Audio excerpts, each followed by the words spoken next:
Hey guys, tonight we slip quietly into a place where cities are still young and the very idea of time hasn't been invented yet. You're standing in ancient Sumer, in the cradle of civilization, and the air smells like wet clay, barley mash, and wood smoke.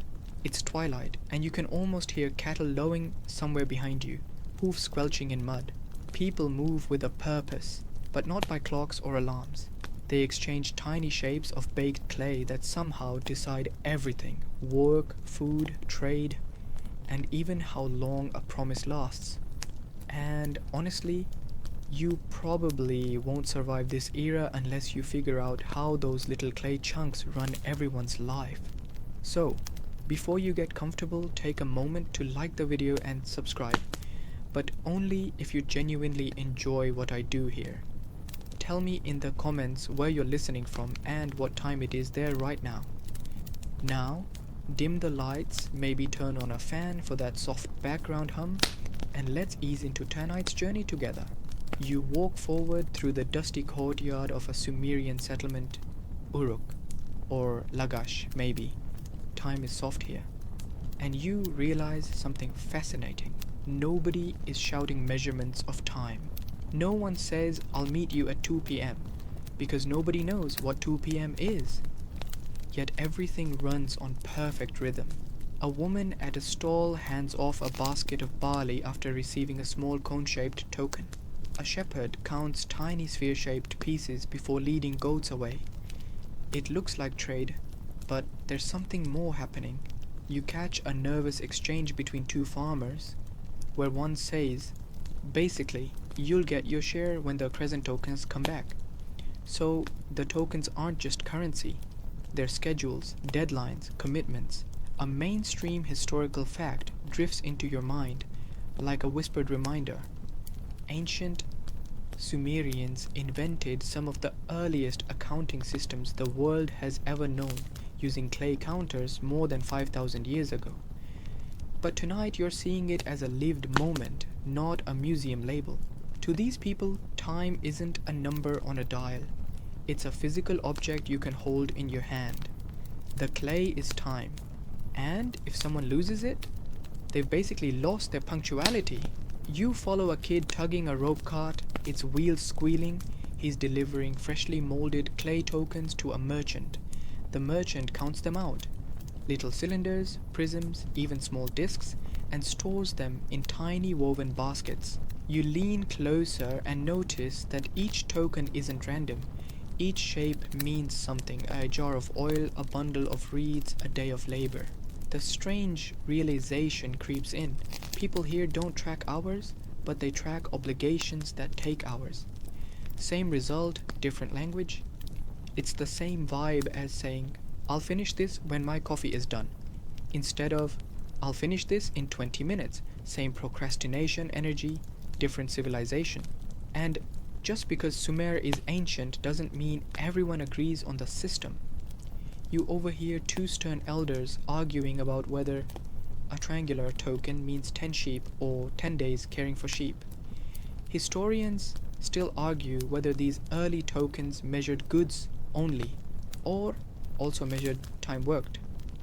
For the sleepy traveler you are tonight, it barely matters. You can feel the pressure of it in the air.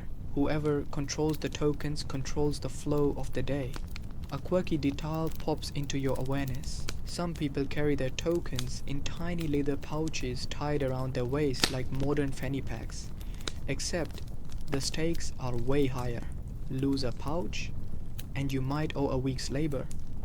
And yes, by the way, you notice one guy who has stuffed his pouch so full it's practically comedic. He waddles like a toddler carrying too many toys. Even in 3000 BCE, there's always that one co-worker acting like their schedule is more important than everyone else's. As the sky darkens, torches flare along mud brick walls. There is no night shift, not exactly, but there is a sense that time is changing hands. People line up at a corner market exchanging tokens for bread and beer. A priest collects a batch of cylinder tokens and gives out food in return. because those tokens prove that the workers did their tasks today. You can almost feel the emerging shape of something familiar, a workday.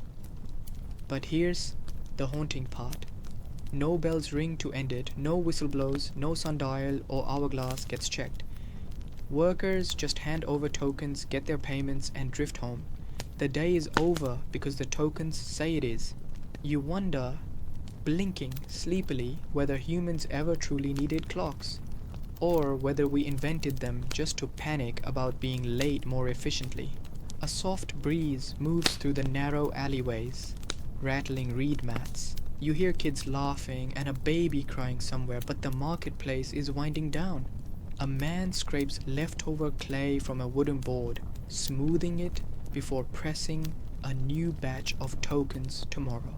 You notice his hands, thick with calluses and dried clay, and realize that even though we call this a simple age, the pressure of time already exists. It just hides in shapes instead of numbers. Someone jostles past you carrying a basket packed with tokens, muttering about having to return them before the moon cycle shifts. And suddenly the unspoken truth sinks in. These little objects were slowly training humanity to track time, before we even had hours, minutes, or seconds. You feel like you're witnessing a slow trick of civilization, the birth of scheduling disguised as trade. You breathe deep, the clay-dosed are heavy and warm, and look up at the sky. Stars blink through the desert haze. The crescent moon glows faintly. Maybe the ancestors of those crescent-shaped tokens, and already you sense where this is going. The people who master these shapes will shape the world. You're just barely inside the story, and already the clay is working on your mind. Every token you've seen so far is a promise waiting to be kept. A time waiting to arrive, a task waiting to be completed. Time isn't measured yet. It's waiting, and somehow you know things will only get more complicated from here. You wake the next morning to a chorus of bleating sheep and shouting merchants, and before you've even rubbed the sleep from your eyes, you notice something new. People aren't counting animals, they're counting moments.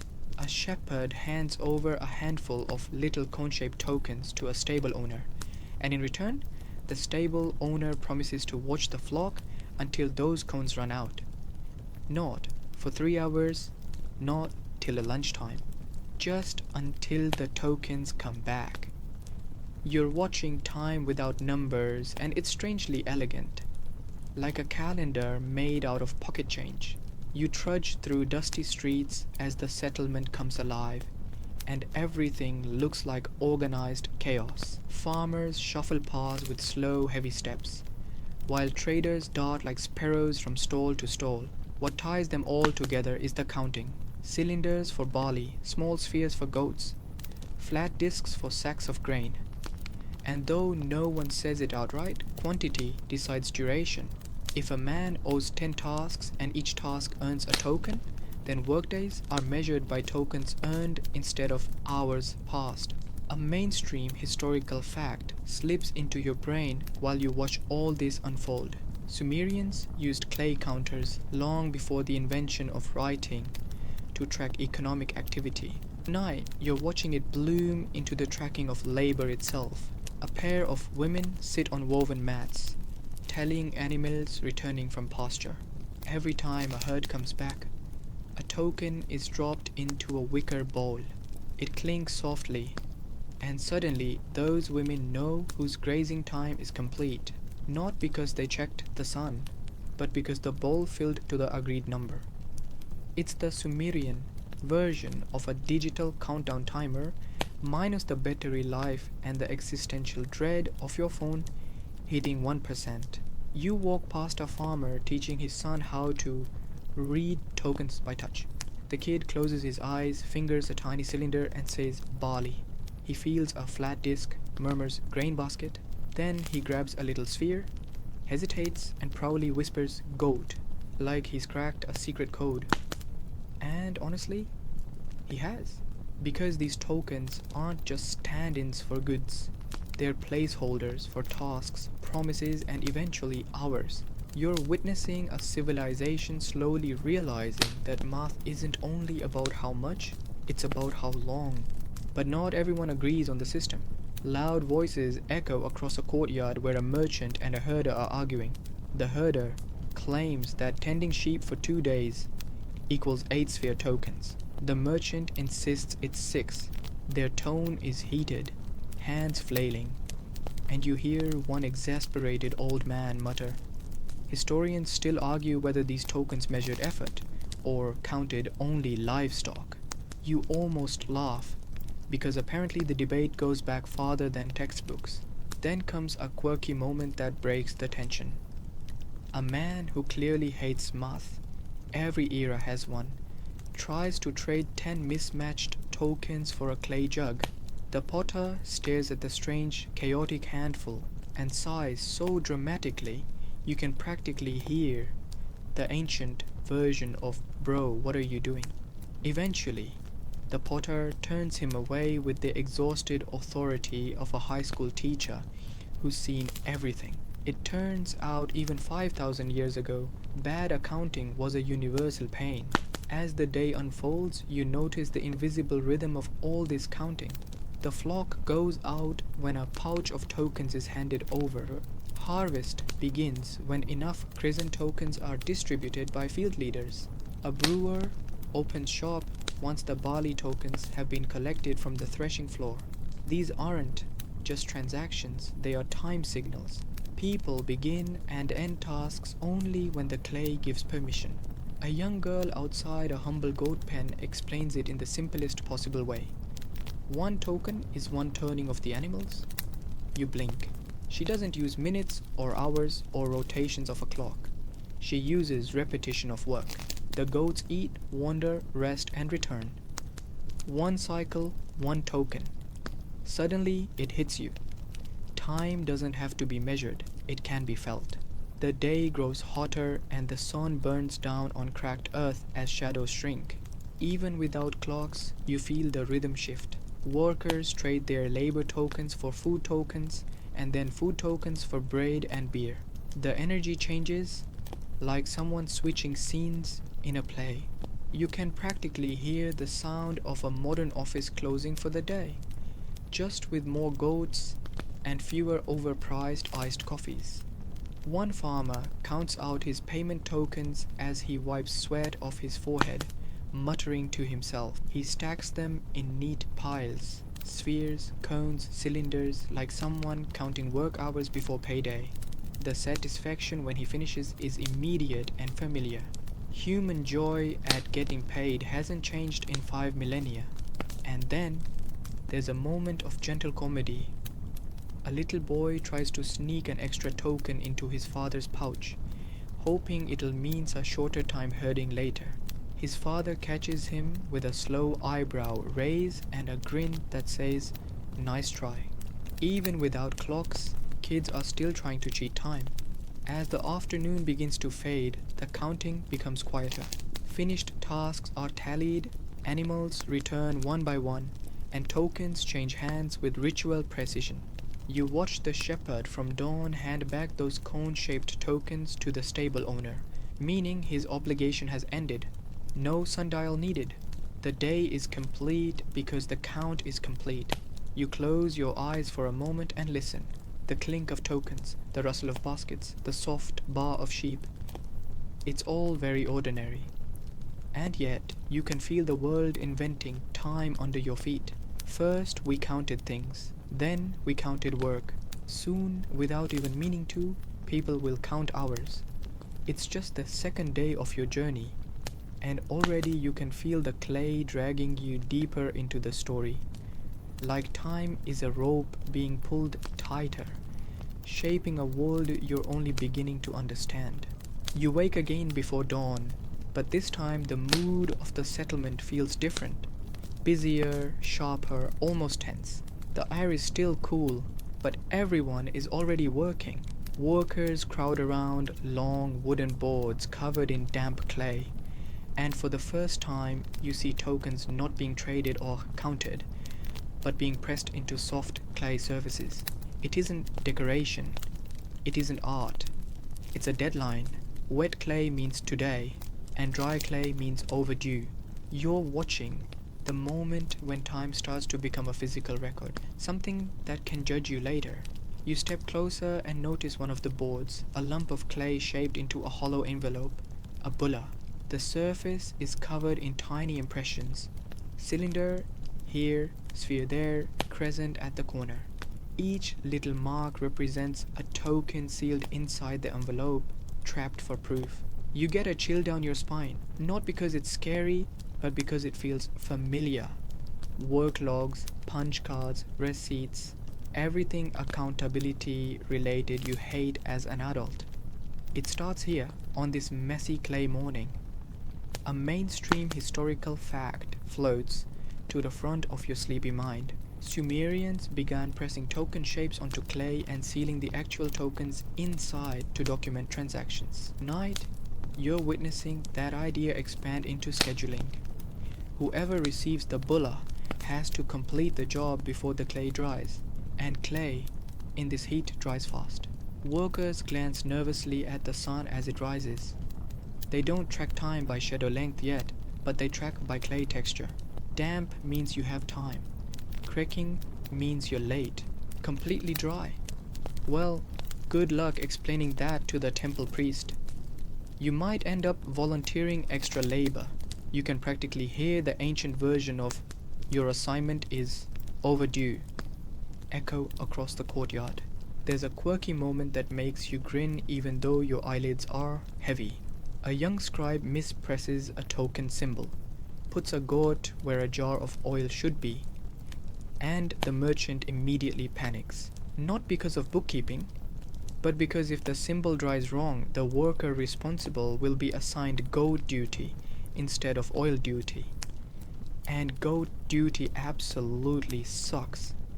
Even 5,000 years ago, there was always that one task nobody wanted.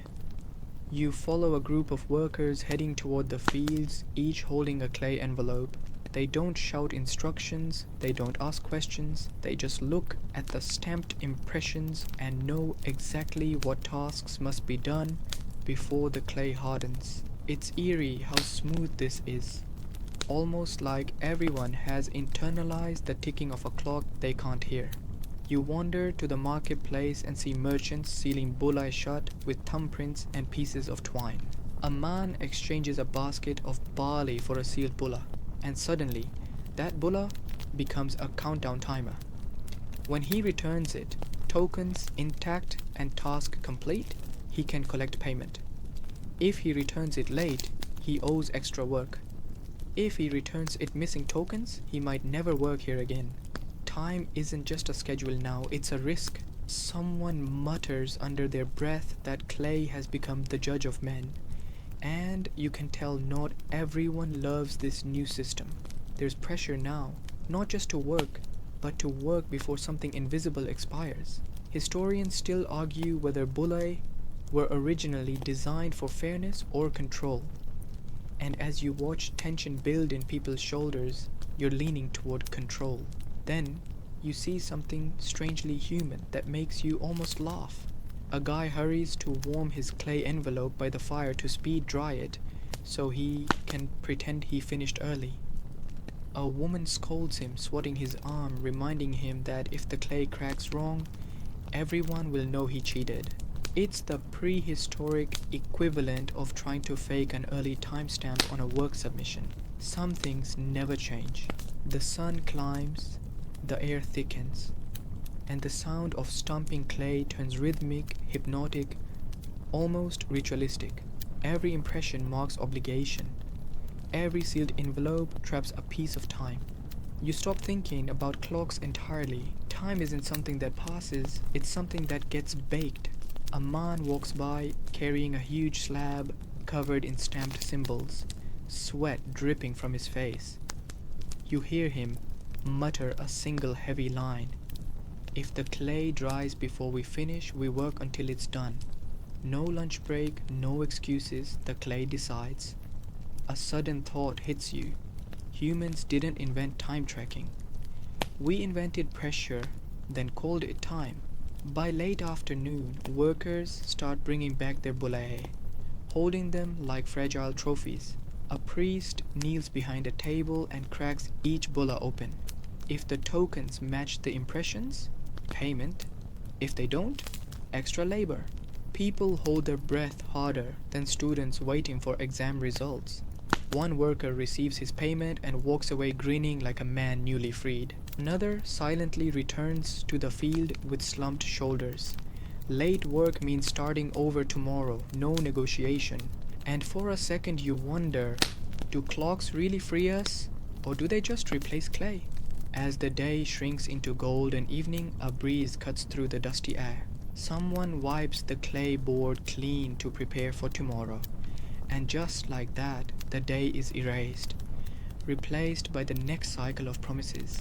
You blink slowly, your body heavy with sleep, and realize that time is turning from something that happens to something that is tracked.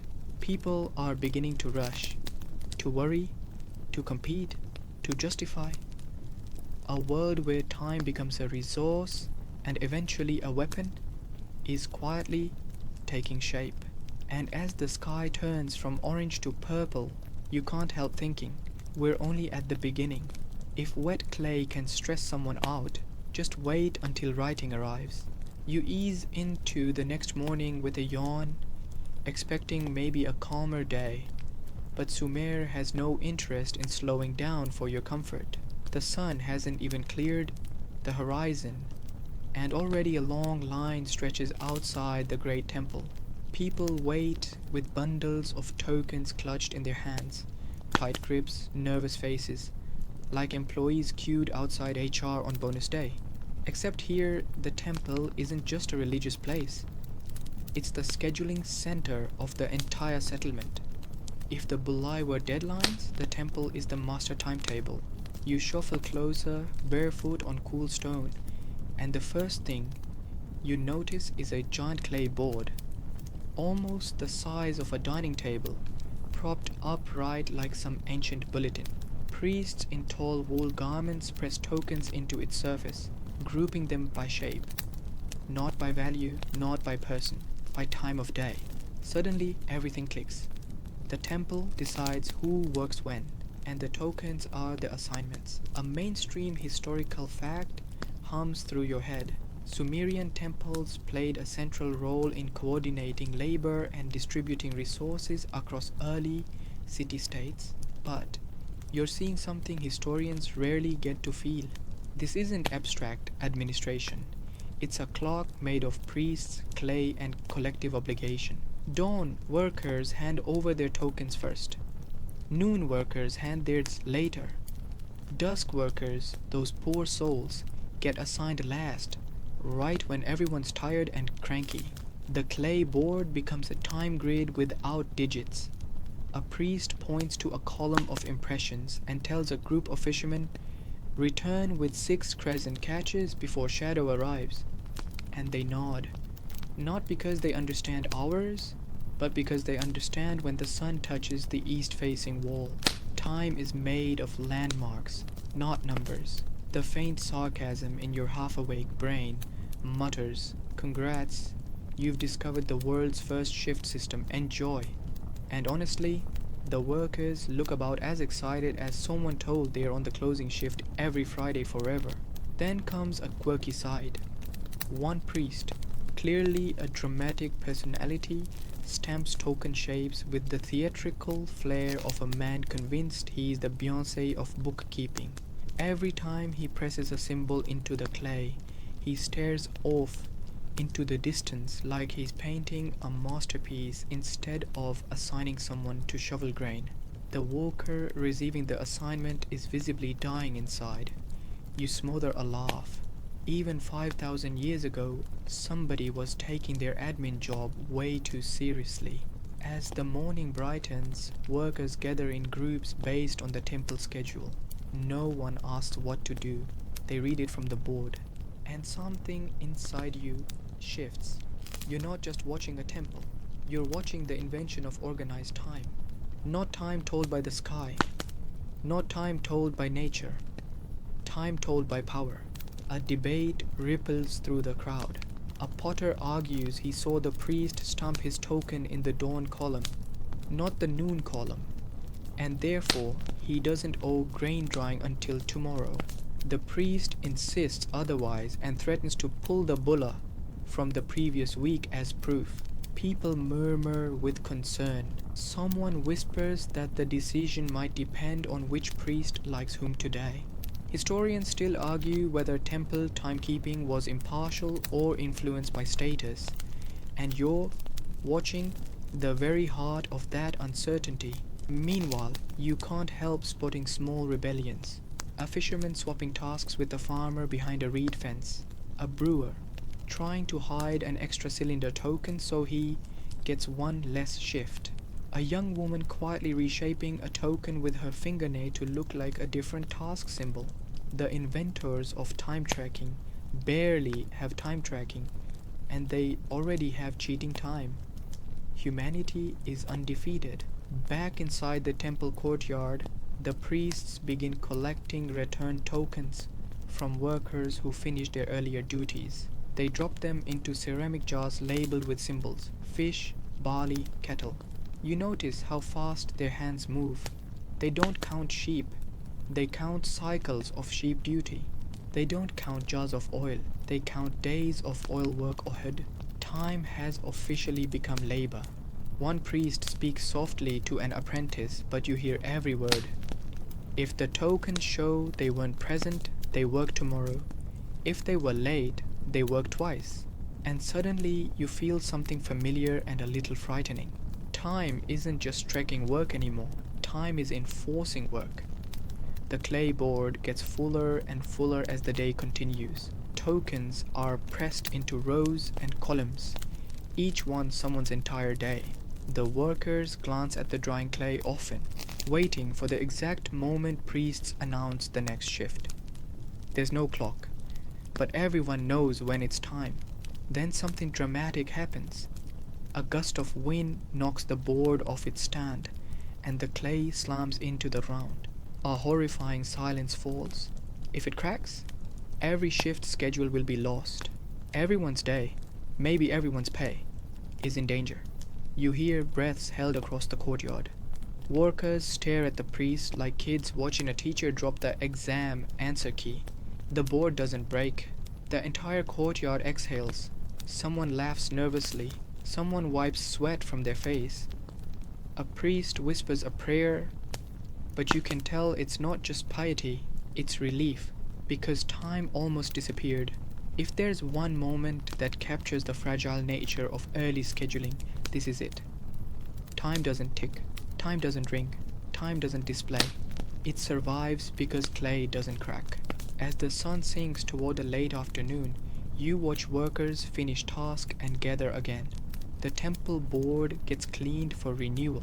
Priests stretch and yawn like overworked office managers who deserve a raise but definitely won't get one. You close your eyes for a moment, feeling the heat fade from the day.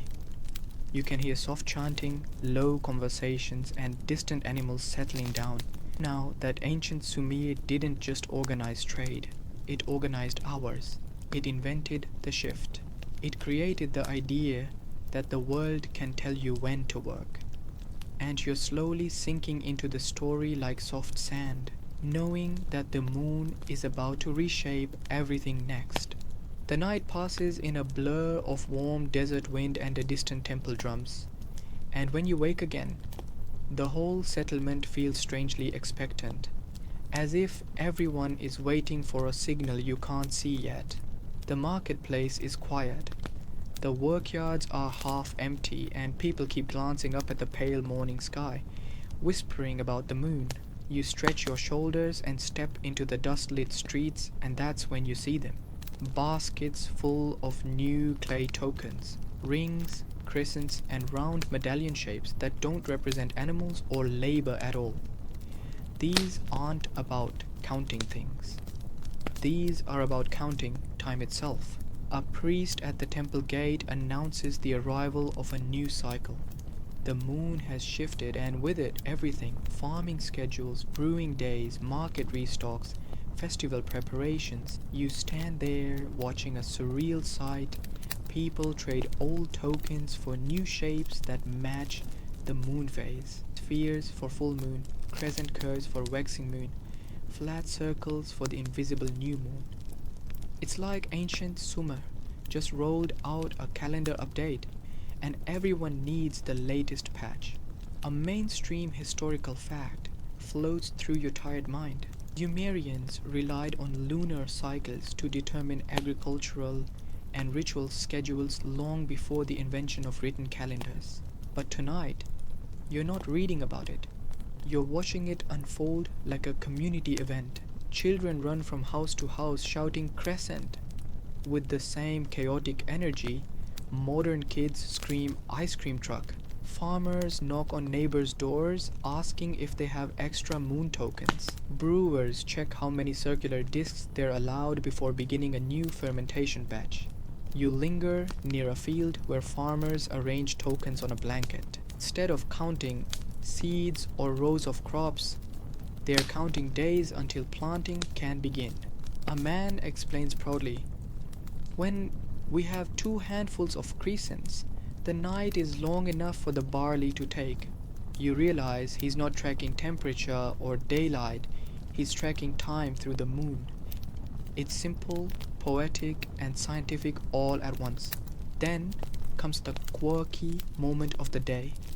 A goat wanders through and scatters the tokens everywhere, and suddenly 6 grown men are crawling around the dirt, arguing about whether a crescent token was originally placed next to a ring token or vice versa. You bite your lip to keep from laughing. Turns out ancient humanity invented both calendars and calendar-related temper tantrums at the exact same moment. But not everyone is satisfied. You overhear a tense debate between 2 elders. One insists that 28 crescents make 1 full moon turn, while the other argues that only 27 are needed. Voices rise, fingers jab in the air, and in the middle of it all, a young apprentice mutters, "Historians still argue whether early lunar trekking was exact or symbolic." You stare for a second, because apparently the scholarly debate is literally happening right in front of you. A group of fishermen gather around a clay slab etched with wave patterns. They press 1 crescent token into each wave indentation. When the slab is full, they know it's time to take the boats back to deep water. One man grins and says, "The moon calls the fish." Is it scientifically accurate? Maybe. Does it work for them? Absolutely. Nobody's questioning the moon. Nearby, a potter counts out ring tokens and hands them to customers who want new jars. The tokens tell him how many moon nights he has to complete each order. Not business days, not working hours, moon nights. It's lunar scheduling, ancient style. And then something hits you like a quiet revelation. People aren't just responding to the moon. They're predicting it. They're planning for a moment that hasn't happened yet. Not reacting, preparing. This might be the first time in your journey that you feel humans slipping beyond instinct and into foresight. Time has become a tool instead of a mystery. The day moves slowly, almost ceremonially. Instead of rushing through tasks, people spend time organizing tokens into patterns, stacks, loops, spirals. It looks artistic, but each arrangement holds meaning. A string of 6 crescents might mark 6 watering nights. A triangle of 3 rings might mark 3 moon nights of storage before beer ferments. The system is complicated, but everyone here understands it the way a modern person understands a calendar notification without ever reading the manual. As dusk settles in pink and blue tones over the mud brick rooftops, families sit together on reed mats, comparing moon tokens and talking softly about upcoming days. Work, planting, brewing, travel, all planned through shapes of clay.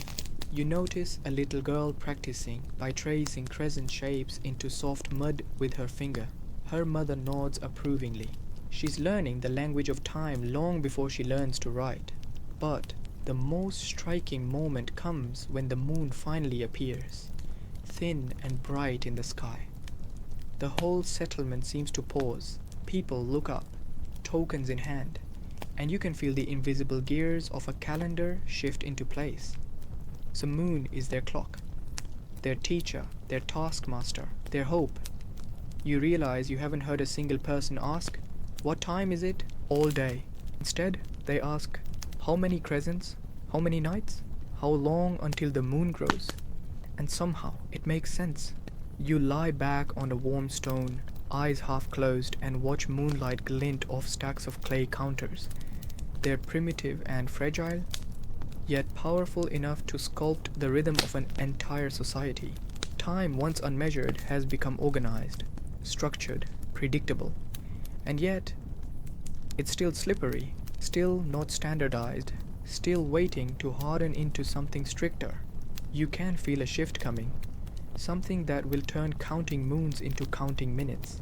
But for tonight, the sky glows with lunar stillness, and the clay tokens rest like tiny planets in sleeping hands. The next morning hits different, not because your joints are sore from sleeping on sun-baked brick, or because a rooster has been screaming since before sunrise, though both are painfully true, but because the settlement feels on edge. Yesterday's moon tokens brought order and calm. Today brings something far more human, confusion. If time can be counted, then someone has to agree on how to count it. And nobody here agrees. You step into the main courtyard and instantly feel the tension. Merchants are shouting, farmers are pacing, priests look overwhelmed, and token baskets are scattered like someone rage quit his history class. For the first time since you arrived, the flow of time, Sumerian time, has stalled. You approach the center of the chaos, and there it is. A long clay table where tokens of every shape have been dumped together. Some spheres, cylinders, crescents, discs, all mixed up in one catastrophic heap. Someone tried to sort them, and someone else insisted the sorting was wrong. Now the entire city is basically having an ancient spreadsheet meltdown. A mainstream historical fact floats through your head like a reminder you didn't ask for. Clay tokens existed in dozens of shapes across early Mesopotamia, representing different values and possibly even different units of work or time.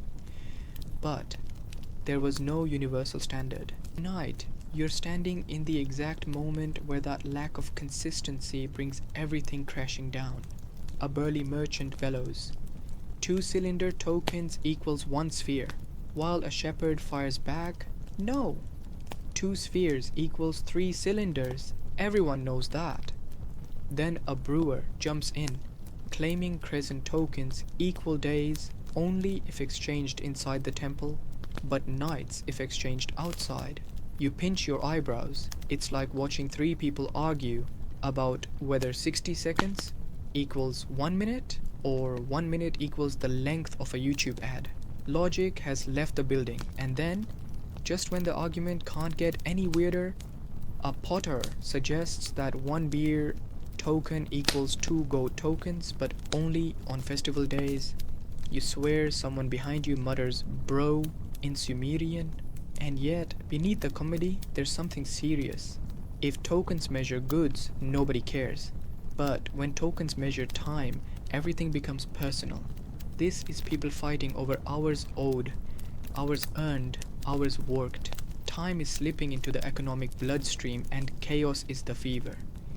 You watch a priest step forward, raising both hands for silence. Slowly, reluctantly, everyone calms. He proposes a meeting, an emergency council to agree on token meaning. A collective groan rolls through the crowd. Meetings have apparently sucked since the dawn of civilization, but they gather anyway. Farmers sit cross-legged. Merchants fold their arms. Priests whisper to one another. The air is tense with the pressure of being the first humans in history to try to standardize time. The council argues for hours. One faction wants tokens to count goods only. Another wants tokens to count both goods and labor. Others demand tokens for hours, a new idea that terrifies half the room. Historians still argue whether early Sumerians intended tokens to become full-fledged units of time, and you're witnessing that exact battlefield. While the grown-ups bicker, a nearby group of kids plays with leftover clay scraps. One boy lines up crescent tokens into groups of 7, not because of labor or harvest schedules, but because it makes a nice pattern. In that moment, you feel a shiver. 7 days to a week. 7 moon crescents to a quarter cycle. A playful accident that might someday become global timekeeping. Back inside the argument pit, tempers flare again. A shepherd accuses a merchant of inflating cylinder value so he can demand extra labor. A brewer claims the priests are assigning too many night shifts. Someone suggests marking tokens with scratches to distinguish day and night labor. Someone else shouts, then what if someone scratches extra? The meeting devolves so fast you're honestly impressed. Then comes the comedic highlight of the morning. One man dumps a sack of tokens onto the table and screams that he's cashing out and retiring from time, which is definitely the ancient equivalent of throwing your laptop out the window and becoming a farmer. Eventually, miraculously, something resembling consensus emerges. Not perfection, not fairness, just agreement. Cones represent tasks, not hours. Crescents count nights.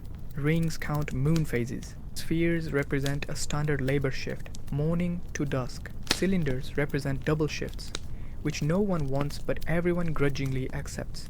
The settlement exhales. The tokens regain meaning. But some faces remain bitter. Not everyone got what they wanted. Standardizing time has created winners and losers.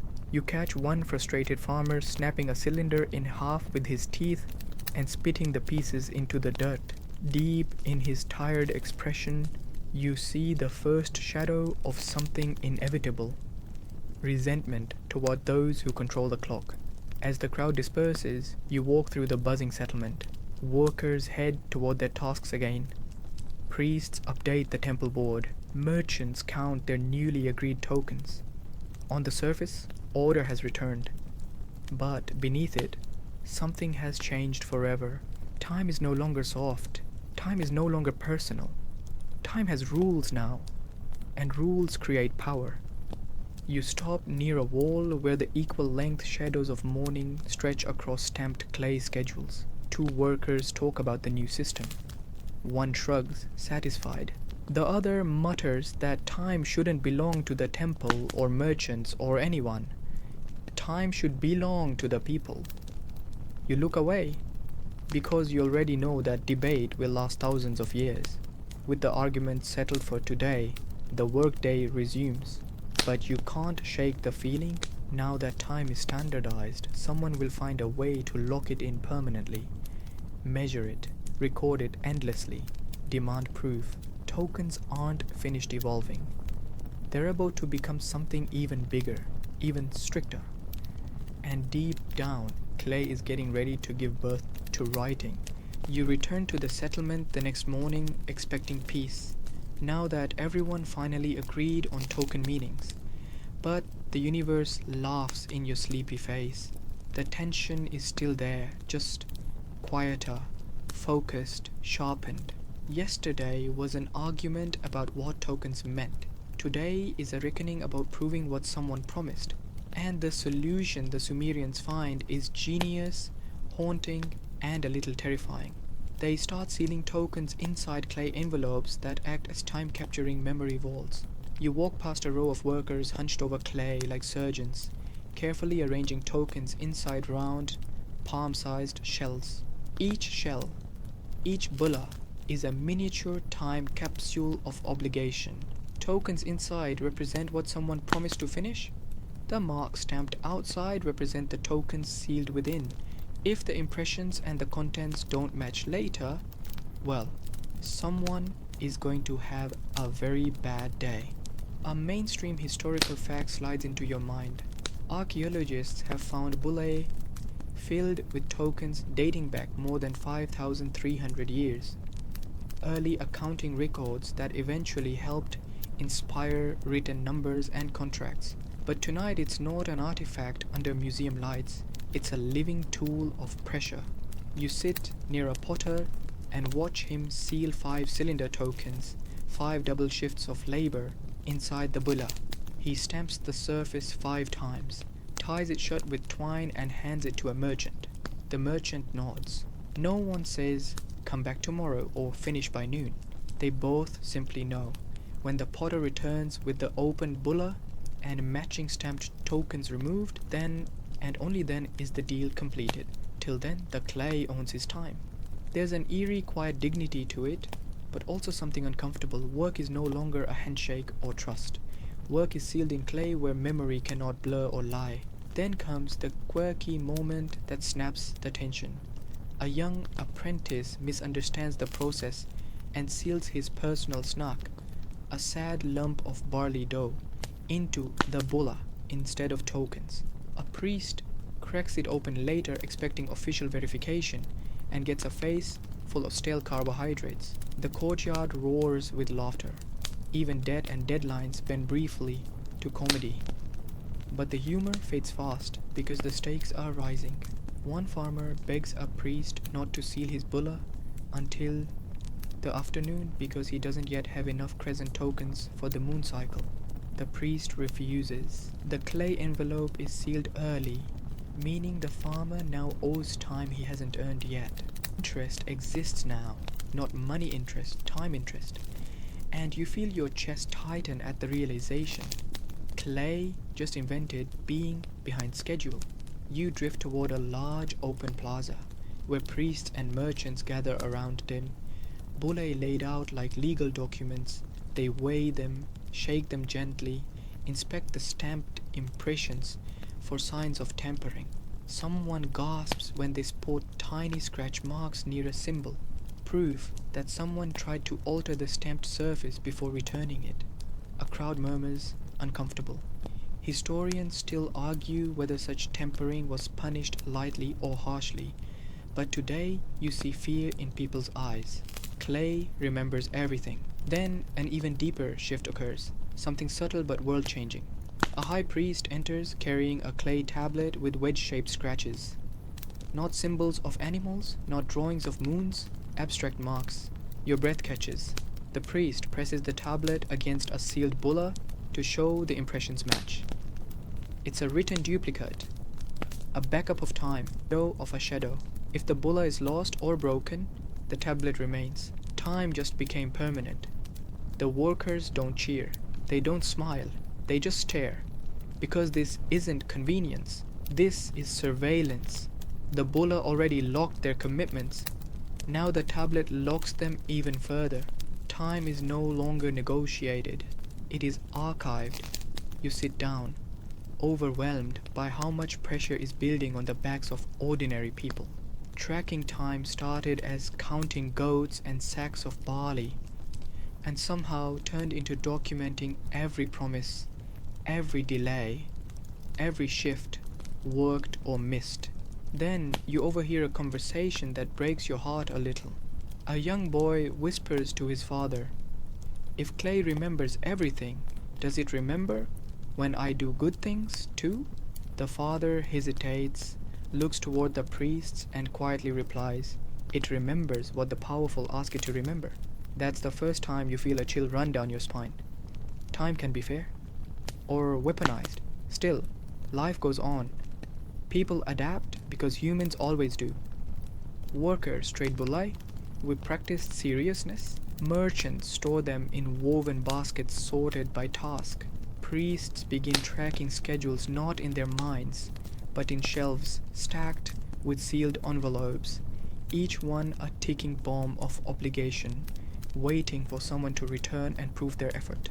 Then, because this is Sumer and chaos is apparently a way of life, something dramatic happens. A storm sweeps over the village just as a worker returns with a completed bulla. But before the priest can crack it open to verify, lightning strikes nearby, and everyone panics. In the chaos, Dozens of bulla fall to the ground and shatter. Tokens spill everywhere. For one terrifying moment, time itself breaks loose. Workers scramble desperately to grab their tokens. One man cries because the bulla that tracked his 2 weeks of labor has been lost in the mud. Without proof, he may have to do it all again. A woman is yelling that these fragments are her work, her days, her exhaustion, her effort. And you feel the horrible truth of this new age. If proof disappears, time must be repeated. A few quick-thinking priests gather the remaining bullae and stack them under shelter until the storm passes. The workers sit in the rain, shoulders slumped, exhausted, because nothing in this new system comes without anxiety. But slowly, the storm fades. One priest suggests a new rule. When a bulla is sealed, a mark should be inscribed beside the worker's name on a backup clay tablet. Not just impressions, names, identities, accountability. People nod even though they hate it, because the alternative is losing everything in a single accident. The world is changing fast. Too fast. Even the evening marketplace feels different. When you once heard simple laughter and casual counting, now you hear murmurs about deadlines, fear of lost proof, questions about fairness. Something beautiful was born, timekeeping, but something heavy was born with it. You follow a group of tired workers back to their homes as lamps flicker across the streets. They don't speak, but the weight in the air speaks for them. Time, once nothing more than the rhythm of nature, now sits in closed fists and sealed clay containers. It has become something that owns people. You lie down on warm stone, eyes drooping, heart heavy but curious. You know something is coming? Tokens can record time. Bullae can enforce time. But someone soon will ask the unthinkable. What if people don't need tokens at all? What if time can be tracked directly on clay? You're not sure whether that idea feels like liberation or the beginning of a cage. You wake to heavy air, thick with dust, heat, and something else you can't quite name. A tremor of frustration, a quiet fatigue, whatever it is, it settles over the settlement like a blanket. People aren't angry today. They're tired of counting tokens, tired of sealing bullae, tired of proving everything they do to someone who wasn't there to witness it. And that tiredness gives birth to a new development that no one planned, but everyone feels coming. Clay tokens stop representing things and start representing workdays. You follow the workers to a shaded storage building, and the first thing you notice is the smell. Dry straw and human sweat. Inside, shelves stretch wall to wall, stacked with clay tokens grouped neatly by type. Not by sheep or barley anymore, but by the people who earned them. You watch as a potter walks in and hands over 8-sphere tokens. The priest in charge doesn't inspect goats or harvest records. He simply places those 8 spheres in a cubby labeled with the potter's name. 8 spheres. 8 workdays. That's it. No complicated trading. No clay envelopes. A symbol for time served sits on a shelf, visible to everyone. Time has become measurable, rankable, displayable. A mainstream historical fact flickers through your foggy brain. In ancient Sumer, temple administrations tracked labor contributions and resource distributions, sometimes storing tokens to represent completed work before full writing emerged. But tonight, you aren't observing economics. You're watching the shape of human values slowly solidify. Workers shuffle in one by one, adding tokens to their cubbies. Some cubbies overflow proudly. Others sit nearly empty, mocking their owners. A few men glance sideways at one another, comparing piles, the way modern co-workers compare salaries. You can practically hear the ancient version of "bro got promoted, seriously?" The quirky moment arrives in perfect comedic timing. A teenager tries to sneak one extra disc token into his cubby to impress someone, maybe a crush, maybe himself, and the supervising priest catches him instantly. The priest doesn't scold him. He just calmly places the token in the lost work jar, a sad little pot where fraudulent or unearned tokens go to die. The teenager slinks away while two workers try not to laugh too loudly. Even in 3000 BCE, the nice try buddy energy is eternal. But amusement fades when you step back and observe the bigger picture. Yesterday, time was inside sealed bulle, hidden, locked away. Today, time is public. Every person can see how much time every other person has worked. You see pride harden into superiority. You see exhaustion harden into resentment. And you see people beginning to recognize something uncomfortable. Time isn't just currency, it's status. A couple of workers argue quietly at the doorway. One has 10 tokens on the shelf. The other has 3. The one with 3 insists he worked just as long but lost his bulla in the storm. The priest shrugs, helpless.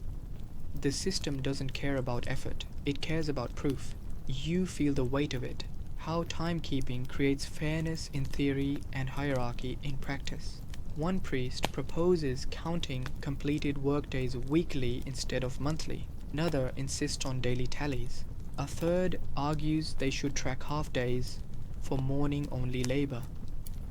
Historians still argue whether early Sumerian timekeeping ever formalized partial work units, but listening to the priest, the debate has very ancient roots. Then you see something that freezes you mid-step.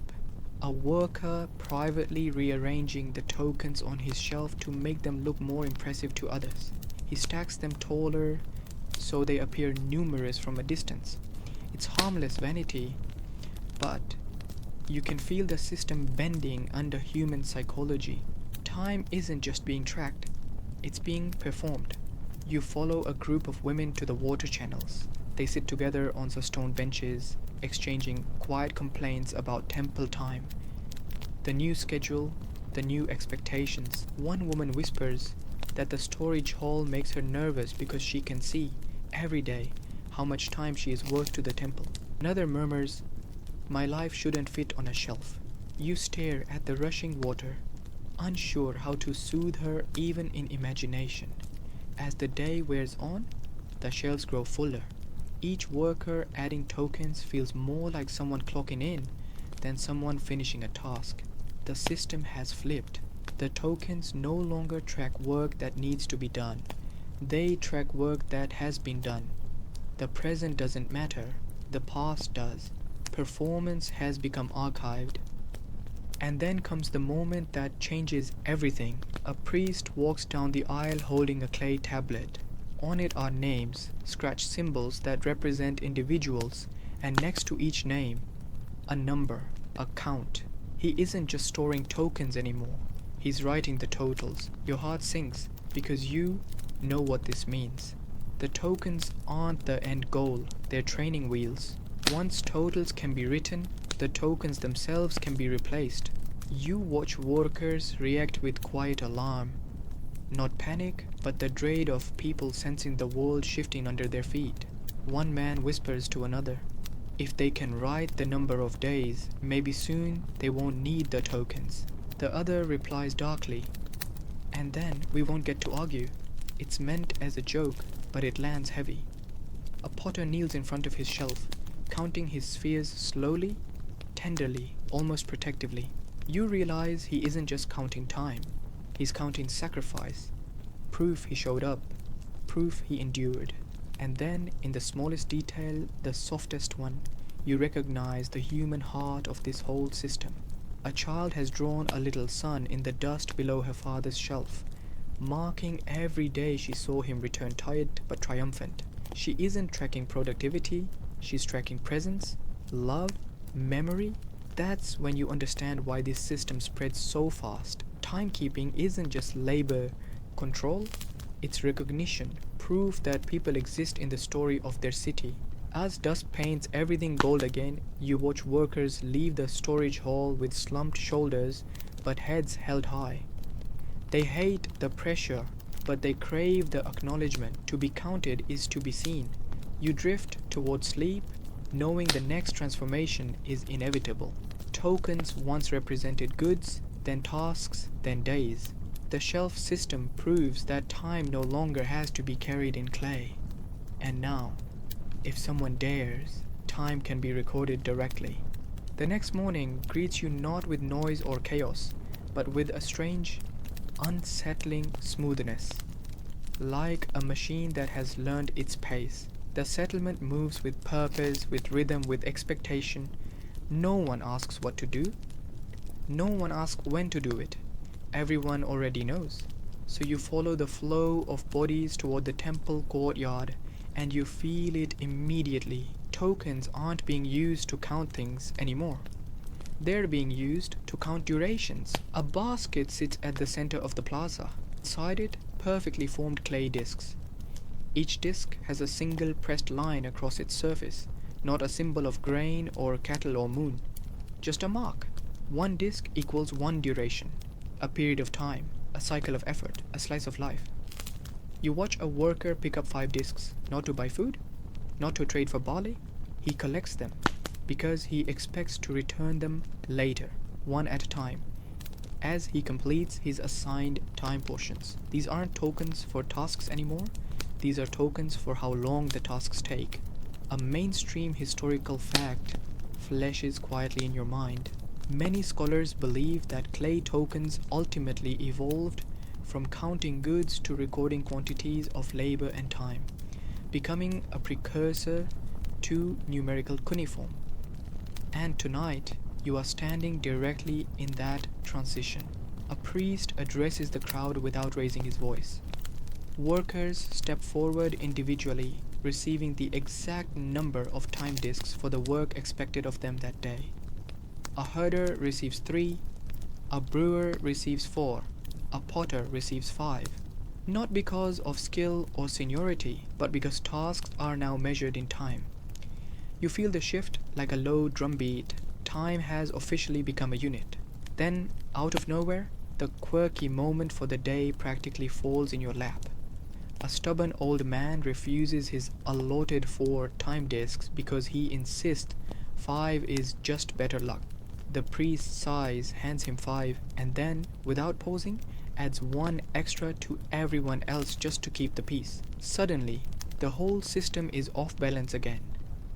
It takes a full hour, or ironically, 6 time discs, to fix the dispute. Even the birth of time has technical issues. But beneath the comedy is something significant. These discs are standardized. Every disc means the same amount of duration regardless of the task. Hours exist now. They just haven't been named. You step into a workspace near the riverbank where clay workers labor side by side. Each has a small bowl for collecting completed time discs as they return them one by one. You watch a woman finish a batch of pots, drop a disc into her bowl, and go right back to work. She doesn't need a bulla, she doesn't need shelves, she doesn't need witnesses. She knows that 5 discs means 5 durations, and when they're all returned, she's done. It's clean, efficient, terrifying, because time has become measurable, even when no one is watching. You wander deeper into the city and see something even more startling. Merchants exchanging time discs instead of goods. One trader hands over 2 discs to reserve port space for the afternoon. Another trades 3 discs for help unloading jars. A fisherman pays 1 disc to get the best stall location during market hours. The discs determine who gets what opportunity based on time, not product. Time is becoming currency. A pair of farmers argue next to a well. One insists his plowing should count for 2 durations because of rocky soil. The other claims plowing is plowing no matter where. They call a priest to mediate. Historians still argue whether early units of time were tied to effort or strictly to duration, and the argument right here mirrors that exact scholarly debate. Nothing is settled. Everything is shifting. You drift back toward the temple courtyard as workers return time discs one by one. The priests collect them into large jars, keeping the system flowing. There is no sundial, no clock tower, but everyone can tell the day is nearly over because the bowls are nearly empty. The passing of time is visible, countable, undeniable, and then comes the moment time truly becomes independent from things. A potter finishes his fifth pot for the day. His tokens are done. His bowl is empty. So he stands up, stretches his sore arm, and leaves. Just goes home. Because the day ends when the time ends. Not when the sun sets. Not when the task is done. When the duration owed is met. And everyone silently accepts this. You feel your heartbeat slow at the enormity of the realization. Humans have finally separated time from nature. Time no longer follows the moon. It no longer follows the sun. It follows work, and work follows time. The swap is complete. A few workers linger, chatting about the new system. One remarks brightly that this is fairer. No more endless shifts. No more being trapped by tasks. When time is up, it's up. Another worker scowls and says it just means priests now decide how long a job should take. If they underestimate, good day. If they overestimate, exhaustion. Two men sit on clay steps, debating whether time discs make life freer or stricter. The first says time makes things predictable. The second says time makes things controllable. You don't pick a side. You don't have the energy. As dusk floods the streets with amber light, a cool breeze finally sweeps away the heat. Workers walk home quietly, some smiling, some bitter, some thoughtful. A woman twirls a leftover time disk in her fingers, admiring its simple beauty. Another kicks one across the ground in frustration. You lie down again in the familiar spot on warm brick, watching smoke curl into the evening sky. And you absolutely know that clay discs counting time won't last long. They're too physical, too easy to lose, too easy to argue over.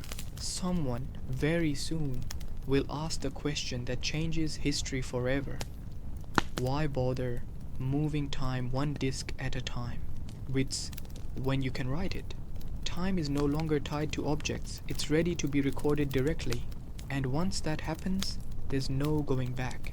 The next morning arrives, not with shouting, not with storm, not with confusion, but with an eerie, humming efficiency. The whole settlement is awake before you even sit up. People aren't stamping tokens or sealing bulai or placing spheres on shelves. They're doing something entirely different. And somehow, this is the moment everything changes. You follow the crowd to the courtyard and freeze when you see it. A priest pressing a reed stylus directly into clay tablets. No tokens, no envelopes, no sealed shells holding proof inside. Just marks, dozens of them. Fast, confident, wedge-shaped strokes arranged in neat, repeating rows. You stare because you understand instantly, even if you wish you didn't. Someone has replaced objects of time with symbols of time. A mainstream historical fact slides into place. Around the late 4th millennium BCE, the Sumerians began converting token impressions into written cuneiform numbers, turning physical counters into abstract record keeping. Tonight, you are watching the exact moment that transition becomes terrifyingly real. Workers gather silently as the priest reads from the tablet. Not aloud, but with authority. He doesn't hold tokens or bulay. He simply states the assignments based on the symbols carved into the clay. Morning shifts for potters, 6 wedges. Barge unloaders, 4 wedges. Water channel dredgers, 3 wedges. Brewers, 5 wedges. No one asks what a wedge means. Everyone already knows. The wedge is a shift. Time has become a written unit. You hear a murmur, tiny but electric, moving through the crowd. And if the symbols define time, then anyone holding the stylus controls it. And you feel that truth like a weight on your chest. Then comes the quirky moment that almost dissolves the tension. A nervous scribe accidentally writes an assignment upside down, resulting in 39 shifts instead of 6. The poor brewer assigned the 39 stares in horror until the tablet is corrected and the crowd breaks into relieved laughter. You grin sleepily Turns out ancient math typos are just as traumatic as modern ones. But humor dies quickly because this new system eliminates something precious: negotiation. If a token was mismatched, you could argue. If a bulla was unclear, you could challenge. If a shelf looked unfair, you could compare. But a clay tablet carved by priest? It stands like stone scripture. One worker whispers to another, "If they carve it wrong, we can't prove it." Another responds, "If they carve it right and we fail, we can't hide it." The tablets don't just record time. They predict outcomes. They measure the future before it happens. You walk to the workyards and see another shift in full force. Workers carry small tablets with wedge marks indicating how many time units they owe. No physical discs to return. No bulla to break open. The tablet doesn't track the work gradually. It just shows the final number.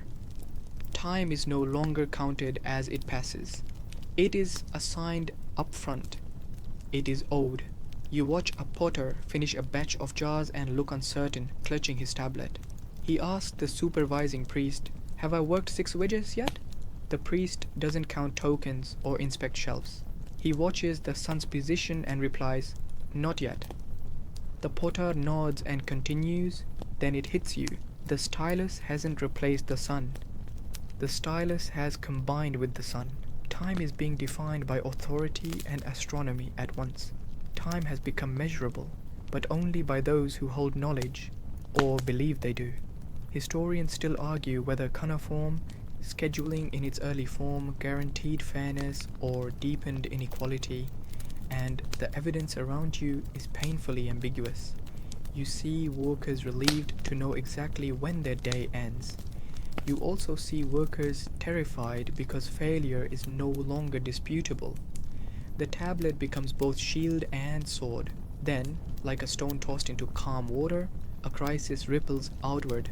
A merchant storms into the courtyard shouting that the tablet lists his shift as 5 instead of 3. He insists the priest misheard him. The priest insists the tablet is correct. No witnesses, no tokens, no bullae, just the tablet. The merchant begs to redo the tablet. The priest refuses. The crowd watches in silence as the merchant is forced into 5 shifts.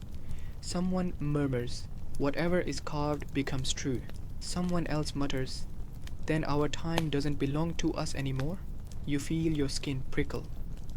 As the day fades, tablets fill a new room in the temple, stacks and stacks of them, each labeled, sorted, and stored. A warehouse of time, of human labor locked in clay, not carried in pockets, not negotiated in markets, not recorded by nature or moon. Time now belongs to records. And the scribes. The scribes are changing too. Their hands move faster, their posture straighter.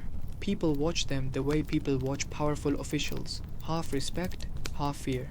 The one who writes time becomes the one who decides it. The shift ends when the priest say it ends. Workers hand back tablets, not to get paid, but to prove they obeyed the symbols. Finished or not finished, time has passed, because the tablet says so. You walk back to your sleeping place under the fading sun, eyelids heavy. There are no tokens rattling in baskets, no bullae stacked in corners, no shelves of spheres, just silence and tablets. You lie there thinking about the journey you've witnessed, from counting sheep to counting tasks, to counting workdays, to counting durations, to writing time itself. The clay has stopped representing hours. The clay is the hours. And somewhere in that terrifying shift, you feel a truth that hums deep in your chest. Humanity didn't invent clocks just to tell time. We invented clocks to obey time. You drift into sleep knowing the next step is inevitable.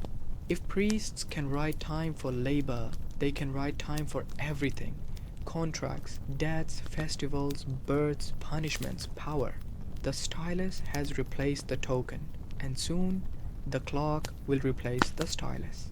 The next day feels almost unreal, not because anything dramatic is happening, but because nothing is. No shouting, no token counting, No bargaining over cylinders and crescents.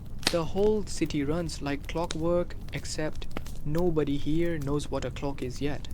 You push yourself upright, still groggy, and wander toward the temple. And that's when you see how far this world has evolved in just a handful of sunrises. The tablets aren't just listing shifts anymore. They're organizing entire calendars. A long clay board, flat, wide, and polished, lies on a stand while 3 scribes carve rows of wedge symbols across it. Each row corresponds to a group of workers. Each column corresponds to days, or maybe durations, or maybe moon phases. But the meaning doesn't matter as much as the effect. You are looking at the first rotational schedule. People don't just know today's work, they know tomorrow's, and the next day's, and the next week's. Time has moved from moment to memory to prediction to planning. A mainstream historical fact slides into your head uninvited. The earliest cuneiform tablets include rosters, ration lists, and duty schedules, evidence that timekeeping quickly became administrative. Tonight you're seeing that shift happen in real time. Workers arrive in small clusters and stare at the board nervously. The priest reads assignments with soft but absolute authority. Brewer, day after tomorrow. Dredgers, 3 cycles from now. Herding crew, rest day, next cycle. Rest day. For the first time since you arrived in Sumer, someone gets a break because the schedule says so. Not because the body demands it. Not because the sun goes down. Not because the moon says yes or no. A calendar, not nature, just granted leisure. You hear someone gasp. You feel someone else laugh quietly. People are almost scared to be happy. Of course, the quirky moment shows up right on time. A scribe accidentally swaps 2 symbols and schedules the same man to rest and work on the same day. The workers howl with laughter and even the priest cracks a smile. But the mistake is corrected quickly because scheduling is becoming gospel. You notice workers whispering together behind a column. One says the new calendar is a blessing. Now he knows when he will see his family. Another says it's a curse. Now he knows exactly how long he'll be away from them. Time, you realize, doesn't create comfort or discomfort. It amplifies whichever one you already feel. Down the courtyard steps, 2 women discuss the new system as they knead wet clay. One loves the structure. No more guessing when I'm cold. The other hates it. They decide the month before I even wake up. You can't really argue with either of them. Then something interesting happens.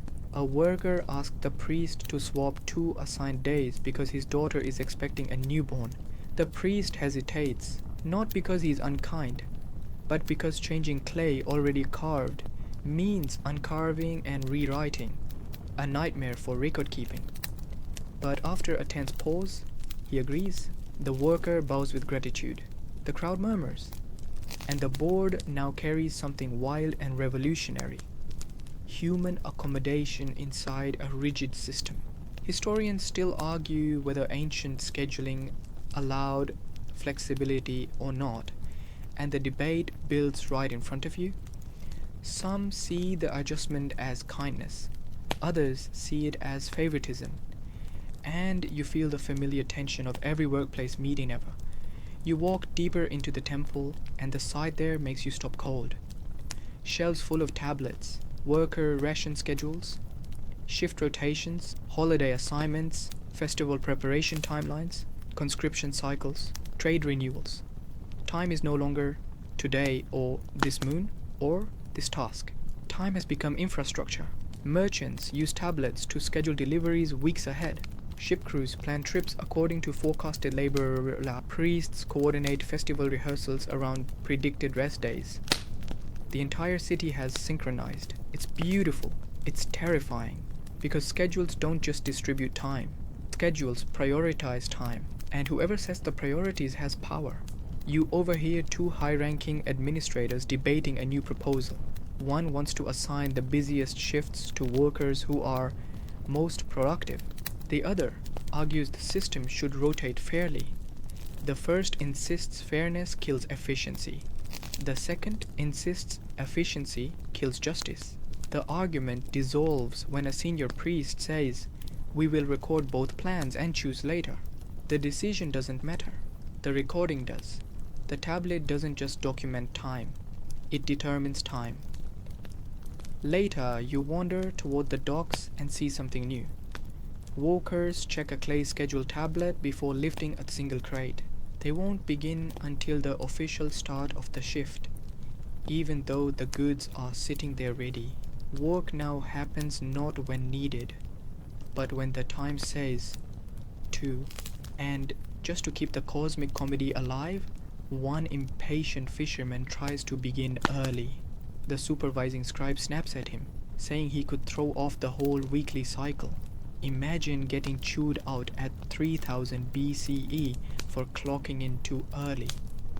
You almost snort. As the sun sinks, workers study the next day's schedule before leaving. They know what's coming. They know when they'll be free again. They know when they'll be needed. For the first time on this journey, you sense relief rather than fear, because tomorrow isn't unknown anymore. You settle into your usual warm stone bed, looking up at the sky. Somewhere nearby, someone says, "We finally understand time." And someone else replies quietly, "No. Time now understands us." You close your eyes thinking about where this leads. Schedules can organize labor. They can coordinate society. But soon someone will realize they can also control society. And when that happens, time itself becomes a tool of power. Not just prediction, not just memory, not just agreement. Rotations have replaced tokens. Calendars have replaced agreements. The clock is coming. And you're starting to understand. Time will not simply be measured. Time will be owned. You wake slowly this time, not because you're rested, but because a heavy awareness sits on your chest. The system feels too organized now. When you finally sit up and return to the courtyard, the reason becomes instantly clear. The tablets have changed again. Not the format, not the wedge marks or neat rows, but the content. The schedules don't just say who works when anymore. They now say how long each shift should take. The calendar has become a stopwatch. A priest recites from the main tablet. Potters, 3-day portions. Brickmakers, 2.5 day portions. Carpenters, 4-day portions. Threshers, 3 night portions. The crowd shifts uncomfortably. It's not that they don't understand the terms, they do. A day portion means a segment of daylight. A night portion means a segment after sunset. But suddenly, people aren't arguing over tasks, they're arguing over how long a task is supposed to take. And there it is, the next front line in the evolution of time. A mainstream historical fact nudges into your brain. Early Mesopotamian tablets hint that work obligations were divided into portions of days, indicating the emergence of quantified labor blocks rather than open-ended tasks. Tonight, you're staring directly into that shift. The porters glance at each other, murmuring, 3-day portions? What if the clay is slow to dry? What if the kiln cracks? The carpenters look downright panicked. 4-day portions for building door panels seems outrageous to them. The threshers are scandalized at being assigned night portions, because working when exhausted could ruin grain. Tension escalates fast. Then comes the inevitable comedic spark. A young scribe misreads the tablet aloud and accidentally assigns 2 goat portions instead of 2-day portions. The whole courtyard bursts into laughter so loud even the priests crack a smile. Someone jokes that a goat portion should mean a break in which everyone cuddles livestock. The moment eases the pressure, but only for a breath, because almost immediately the arguing begins. A potter shouts that 3-day portions isn't enough time to finish a full batch. A carpenter argues that night portions are unfair because lamps cost oil. A brewer begs for a clarification. Does a day portion mean until the sun is halfway to the horizon, or until it touches the top of the kiln wall? Historians still argue whether a portion of the Sumerian day was measured by shadow length, task completion, or something more symbolic. And the exact same confusion unfolds in front of you. The scribes insist a portion is defined by shadow position. The priests insist it is defined by task cycles. The workers insist it should be defined by effort. 3 different clocks, 3 different definitions of time, one big headache. The priests pull everyone into a discussion, not because they're generous, but because the system will collapse if workers don't accept it. People gather under a broad awning and debate until the heat of the day is unbearable. Finally, a compromise forms. Not perfect, just functional. A day portion equals 1 running of the water channels from the upper gate to the lower gate. A night portion equals 1 burn of a standard temple oil lamp. Time now has visible reference points. It's still primitive, but it's measurable. And suddenly everything moves fast. Workers return to their duties. Carpenters check water channels to make sure no one speeds them up or slows them down. Threshers hover anxiously around oil lamps. Terrified, someone will add more oil to stretch the night shift. You are watching the birth of time enforcement. A brewer mutters angrily that the lamps burn faster on windy nights, meaning shorter night portions. Another worker brags that he loves windy nights because it means more sleep. A priest overhears both and declares oil lamps must now be shielded and filled only by temple officials. Time just got protected against tampering. You want to laugh and cry at the same time. Humans have been measuring time for 1 day and are already inventing all the ways to cheat it and all the rules to prevent cheating. Later in the afternoon, you follow a group of workers to the riverside. The day portion is ending soon. The water is almost to the lower gate, but one man hasn't finished chiseling his wooden panels. He works faster and faster, fingers raw, muttering that he can't afford to be marked incomplete. His friend begs him to stop. The portion is nearly done. When the water hits the final marker, the priest calls time. The man keeps chiseling anyway. The priest walks over, places a hand on the man's shoulder and says gently, "Sumer ends the day now." And something in that sentence slices right through you. Time stopped being negotiable. The man walks away without finishing the panel. Not because he can't, but because time is over. You didn't think it was possible for something invented only yesterday, this idea of day portions, to already be unquestionable. But here you are. Later, sitting near the temple steps, you overhear 2 different conversations. A group of young workers excitedly praise the new system. They love knowing when work is done, when rest arrives, when family time will return. But an older group sits silent, staring into nothing. One of them finally says, "We used to decide when we were finished." Another answers softly, "Now the time decides." You lie back against warm stone again that night, eyelids half closed. You can hear water in the channel, steady and hypnotic, marking the passing of the portions. Light fades from the oil lamps, another measurement of time drifting away into tomorrow. Time is now quantified. Time can now be deducted. Time can now belong to someone other than the person who lives inside it. And as you fall into drifting sleep, one thought settles like dust in your mind. If you can measure time, you can sell time. And if you can sell time, someone will learn to profit from it. By now you expect the settlement to feel tense, or chaotic, or exhausted. But when you wake the next morning, something even stranger fills the air. Excitement. Not joyful excitement, not festival excitement, profitable excitement. The kind that buzzes through marketplaces when opportunity is about to appear. Time has been measured, assigned, portioned, and now, inevitably, traded. You follow the current of voices to the bazaar, and the moment you arrive, you see it. Tokens and tablets being exchanged side by side, not for grain or goats, but for timed contracts.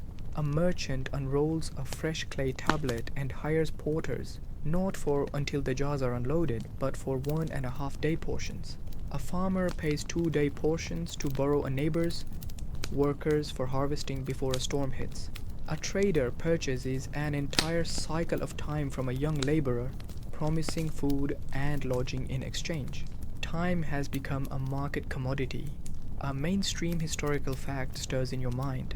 Ancient Sumerian records include contracts for labor, tenancy, and trade, many based on set spans of time rather than tasks alone. Tonight, you're not reading about those tablets, you're breathing their world. The quirky moment arrives almost immediately. A clever child runs a stall selling free time. Really, just spare clay chips she pretends are official day portions. She is shut down within minutes by 2 stern priests, but half the crowd laughs the whole time. Even in 3000 BCE, someone tries to hustle the system, but the laughter doesn't conceal what's happening here. Stalls now display signs of time. Extra night labor available, 2 half portions for field help, festival assistance, competitive rates. Time now buys labor, and labor now buys time. You watch a carpenter take a contract from a brewer, not because he owes it, but because he wants to earn an extra day portion to compensate for a previous shortfall. A fisherman pays for a rest day without losing scheduled work. The city has reached a surreal milestone. Someone can now buy a break. You see couples planning weddings based on scheduled tablets. You see pregnant women trading time to secure help after childbirth.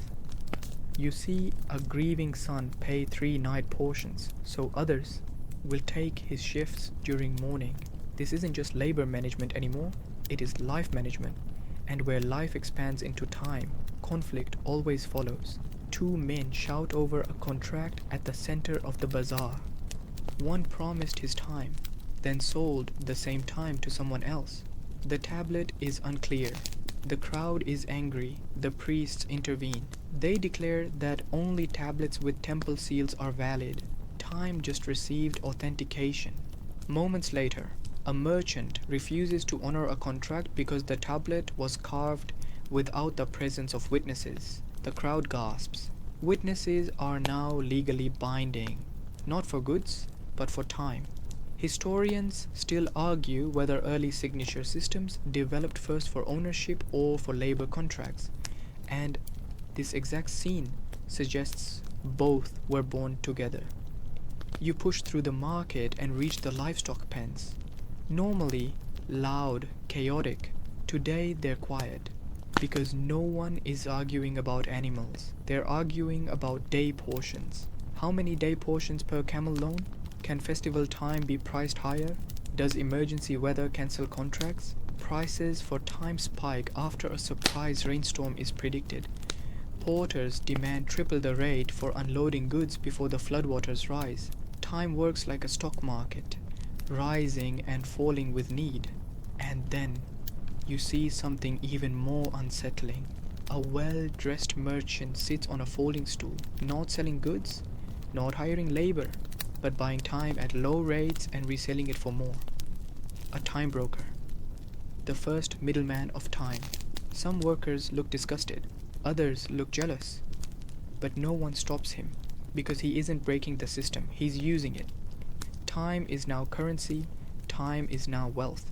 You follow a family through the bazaar as the mother purchases half a night portion for childcare while she works a late shift. Her face glows, thankful the system can support her. Then you see an exhausted old man trying to purchase 1 day portion of rest but failing because the price has risen too high. He walks away silently, defeated.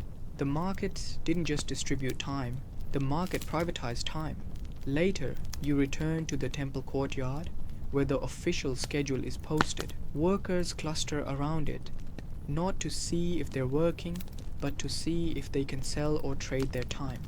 You overhear one man whisper triumphantly, "I traded 2 heavy day portions for a light night portion and still kept my rest cycle." Another murmurs in bitterness, "They've learned to profit while we push clay forever."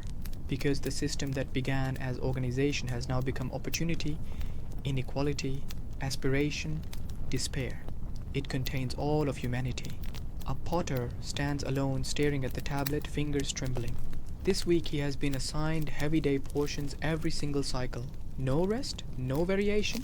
He whispers, "There must be a mistake." But the tablet doesn't care. And for the first time on this journey you watch someone break. Silent tears slipping down dust-covered cheeks, because time is no longer simply passing. It is pressing. You watch workers return home with tablets and contract under their arms. Tablets don't clatter like tokens. They don't rattle like bully. They're quiet, heavy, permanent. Night you lie on your warm stone bed and stare upward. The stars haven't changed. The moon hasn't changed. The rhythm of animals hasn't changed. But humans have bent time into architecture, into economy, into control. And even though your eyelids are heavy and sleep pulls at your mind like soft river water, you can't shake one thought. Now that time is traded, someone will learn to hoard it. And when time can be hoarded, someone will rule with it. You wake to a silence that doesn't feel peaceful. It feels controlled. The city is moving, but not freely. People walk with rigid urgency, glancing not at the sky or fields or animals, but at tablets, at schedules, at contracts. The marketplace buzz of flexible trading is gone. Something new and heavier hangs in the air. You follow the current of bodies toward the temple, and the instant you arrive, the weight of the shift hits you.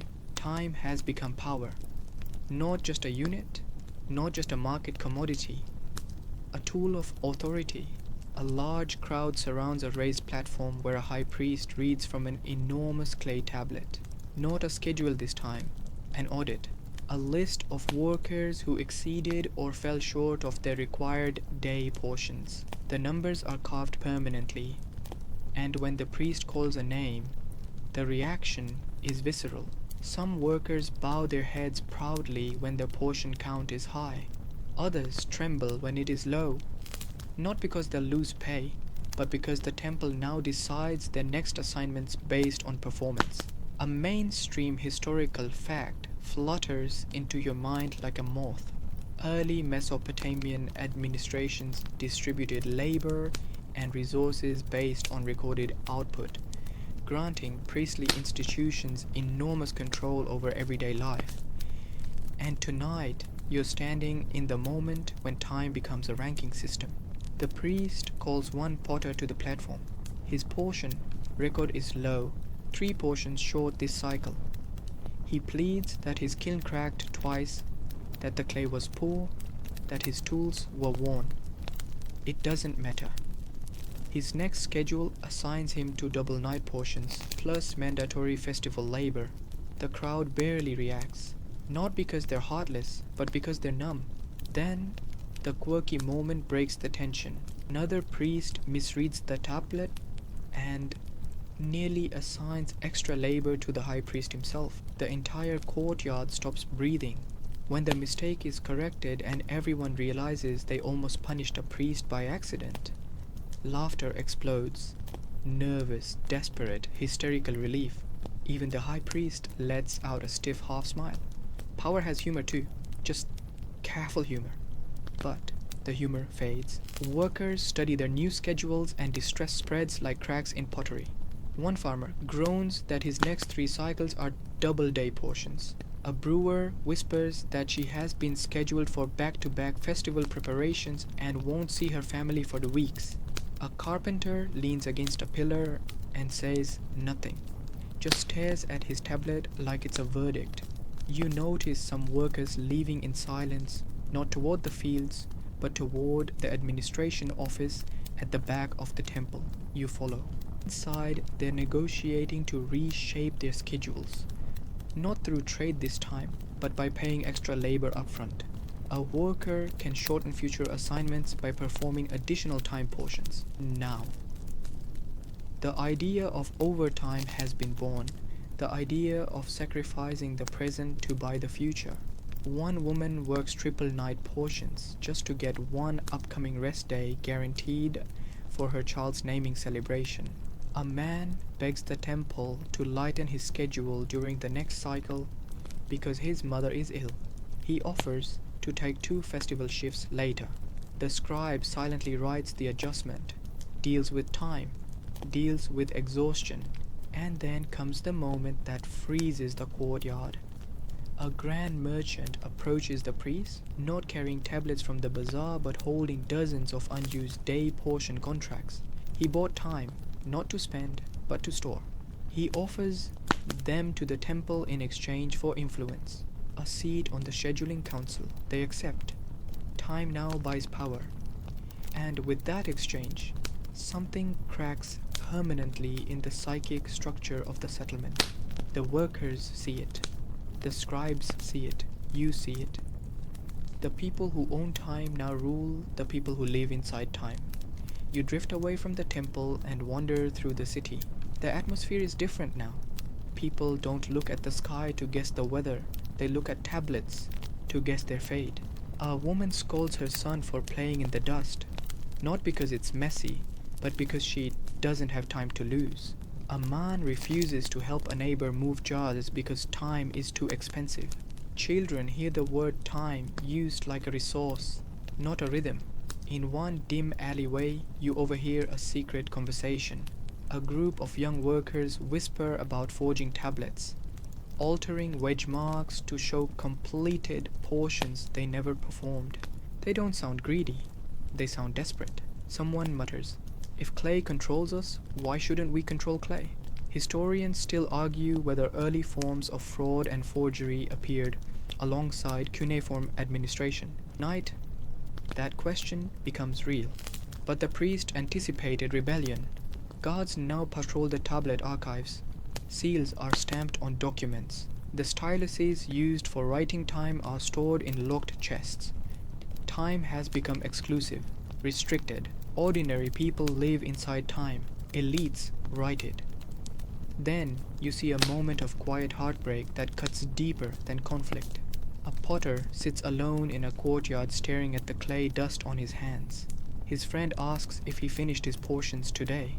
He shakes his head, slowly, silently, but then he whispers, "Even when I do, it's never enough." The friend doesn't try to comfort him, because everyone knows the truth. For the powerful, time grows. For the rest, time shrinks.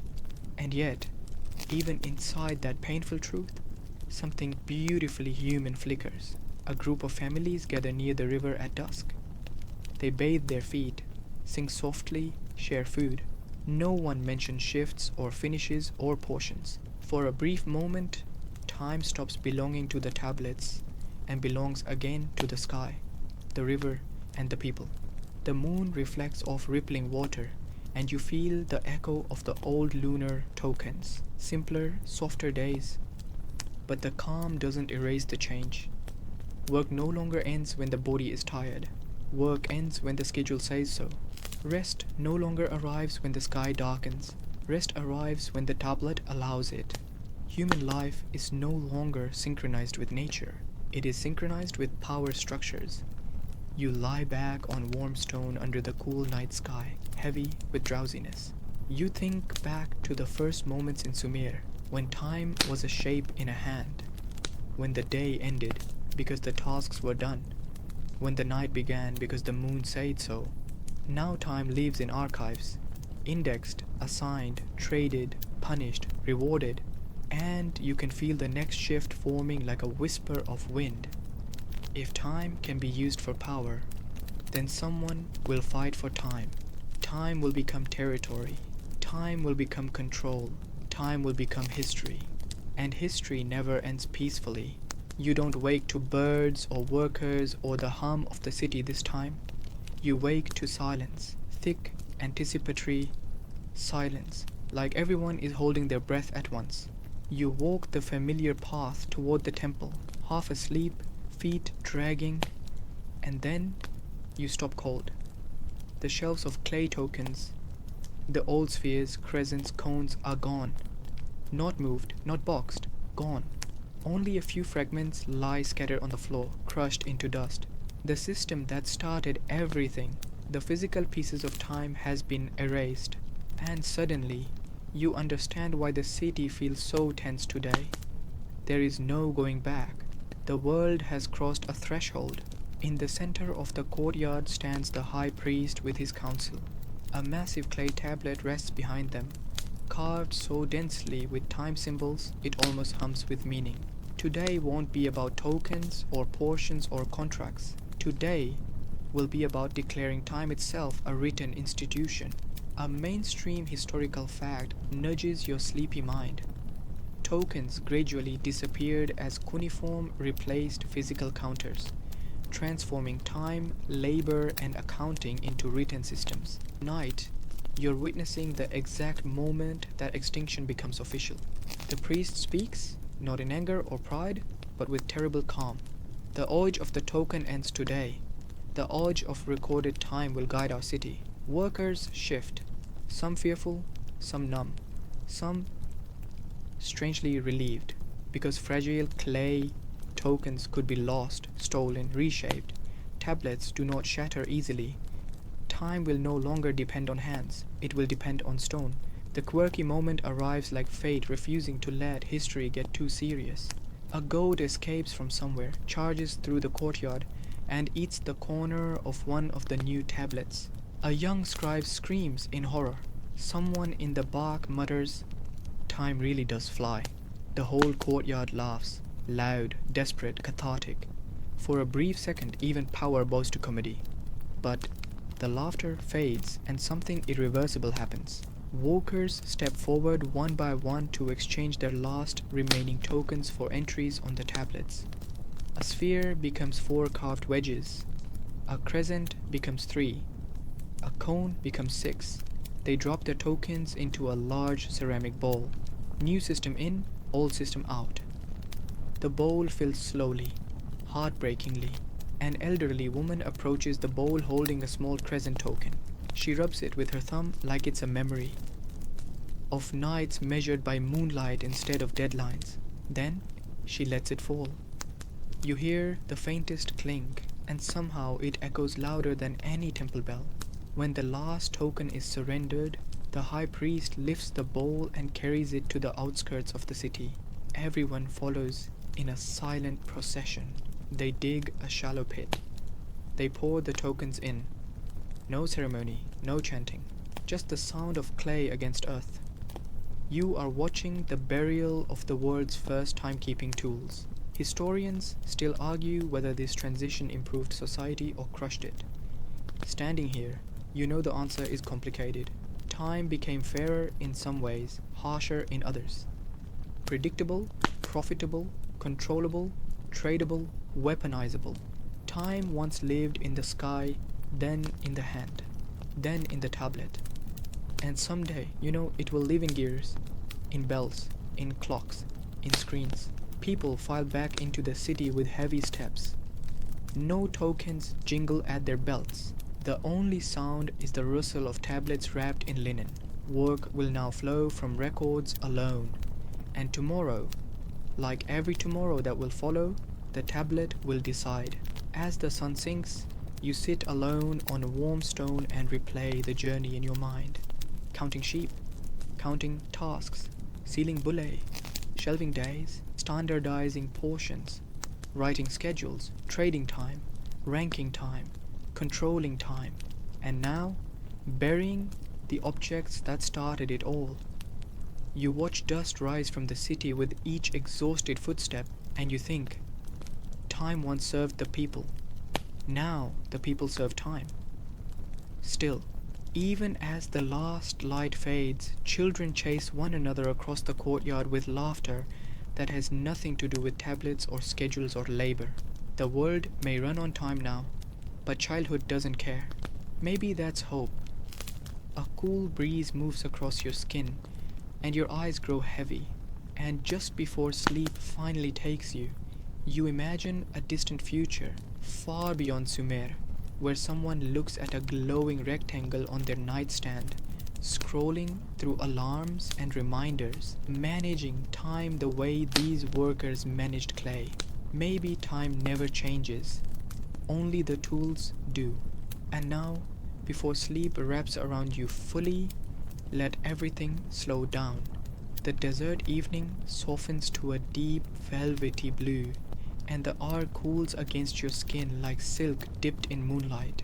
You're no longer in the crowd, no longer watching tablets or schedules or tokens. You're simply lying on warm stone, listening to the quiet pulse of a world that has worked enough for one day. Imagine the fields beyond the city, empty now, resting under the stars. Imagine the river moving with lazy patience, unbothered by human schedules. Imagine distant herds settling into sleep without clocks or portions or carved wedges to tell them when to stop. Nature keeps time gently, effortlessly, and for this moment you get to keep time that way too. Let your breathing fall into an easy rhythm, slow, steady, without measurement. You don't owe this moment to anyone. You're not late. You're not early. You're simply here. The moon hangs above like a quiet guardian, and the sand cools beneath you with every passing breath. If thoughts drift to the clay and the tablets and all the noise of time, let them dissolve like dust in water. The workers are asleep now. The priests are asleep. Even the tablets, silent and unmoving, can wait until morning. Nothing demands anything from you. Nothing pulls at you. Nothing is scheduled. Your mind gets to rest simply because you exist and because the night welcomes you without questions. Let each blink grow heavier, each breath softer, each muscle looser. You're safe, you're tired, and you are allowed to be. If sleep comes now, let it come gently, like a quiet wave across sand.